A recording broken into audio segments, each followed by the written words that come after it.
Digital arrest పేరుతో రెచ్చిపోతున్న cyber నేరగాలు, retired ఎంప్లాయీస్ని లక్ష్యంగా చేసుకుంటున్న కేటుగాలు, వీడియో కాల్స్ చేసి భయానికి గురి చేసి డబ్బులకు డిమాండ్. తాజాగా కృష్ణా జిల్లా ఉయ్యూరులో ఇలాంటి ఘటనే కలకలం రేపింది. ఈ డిజిటల్ నేరగాళ్లు ఎలా పుట్టుకొస్తున్నారు? వీరి ఉనికిని ముందే గుర్తించలేమా? వీరి ఆగడాలకు అంతే లేదా? ఇంతకు కృష్ణా జిల్లాలో ఏం జరిగింది? రిటైర్డ్ ఎంప్లాయీస్ను దుండగులు ఎలా ట్రాక్ చేశారు?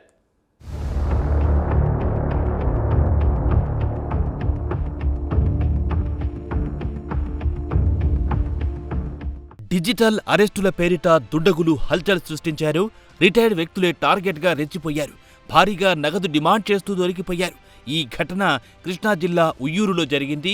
రిటైర్డ్ వృద్ధులను లక్ష్యంగా చేసుకుని కోట్ల రూపాయలు దోచుకోవడానికి స్కెచ్ వేశారు దుండగులు. ఈ కొత్త తరహా మోసంలో 2 వృద్ధులు తప్పించుకున్నారు.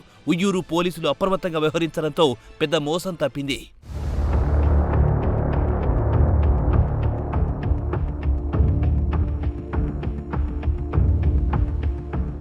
గతంలో అకౌంటెంట్గా మరియు టీచర్గా పనిచేసి రిటైర్ అయ్యారు కోటా శివశంకర్ దంపతులు. ప్రస్తుతం వీరు ఉయ్యూరులో ఏజిఎన్ ఎస్జీ కాలేజీ సమీపంలో నివసిస్తున్నారు. ఫిబ్రవరి 18వ తేదీన ఉదయం సుమారు 11 గంటల సమయంలో వీరికో వీడియో కాల్ వచ్చింది. కాల్ చేసిన వ్యక్తి తాను ముంబై క్రైమ్ బ్రాంచ్ అధికారిని పరిచయం చేసుకున్నాడు.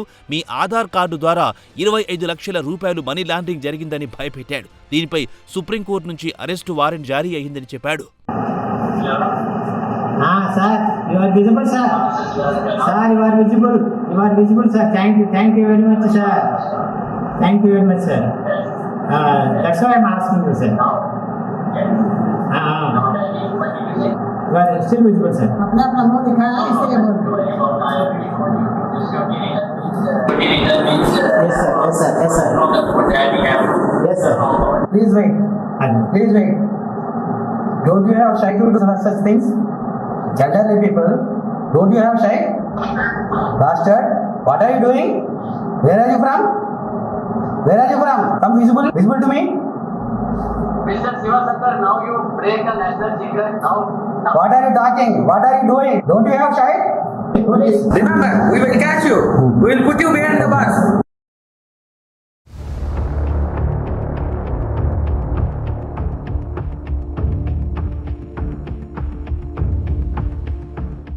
ఇంతటితో ఆగకుండా మరొకరిని సుప్రీంకోర్టు జడ్జిగా చూపిస్తూ వీడియో కాల్లో మాట్లాడించాడు. వెంటనే మీ బ్యాంక్ ఖాతాల వివరాలు, ఆస్తుల వివరాలు ఇవ్వాలని, ఈ విషయాన్ని ఎవ్వరితోనూ చెప్పొద్దని హెచ్చరించాడు. లేకపోతే స్థానిక పోలీసులొచ్చి వెంటనే అరెస్ట్ చేస్తారన్నారు. ముంబైకి తరలిస్తారని బెదిరించాడు. ఈ బెదిరింపులతో వృద్ధ దంపతులు భయభ్రాంతులకు గురయ్యారు.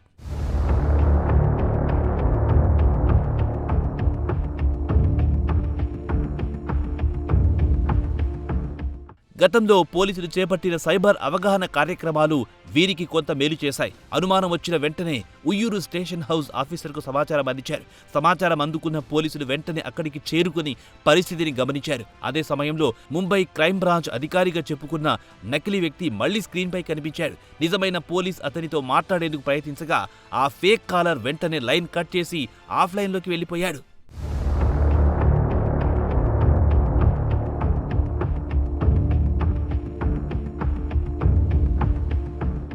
డిజిటల్ అరెస్టు అనే పదం అధికారికంగా ఎక్కడా లేదని పోలీసులు స్పష్టం చేశారు. Mumbai crime branch, enforcement directorate, customs, CBI వంటి పేర్లు చెప్పి బెదిరించడం కొత్త తరహా మోసమని తెలిపారు. ఆధార్, సిమ్ కార్డులు, మనీ లాండరింగ్ లేదా డ్రగ్స్ కేసుల్లో ఇరుక్కున్నాయని చెప్పి ప్రజలను భయపెడుతున్నారన్నారు. అంతేకాకుండా డబ్బులు దోచుకునేందుకు ప్రయత్నాలు పెరుగుతున్నాయని హెచ్చరించారు.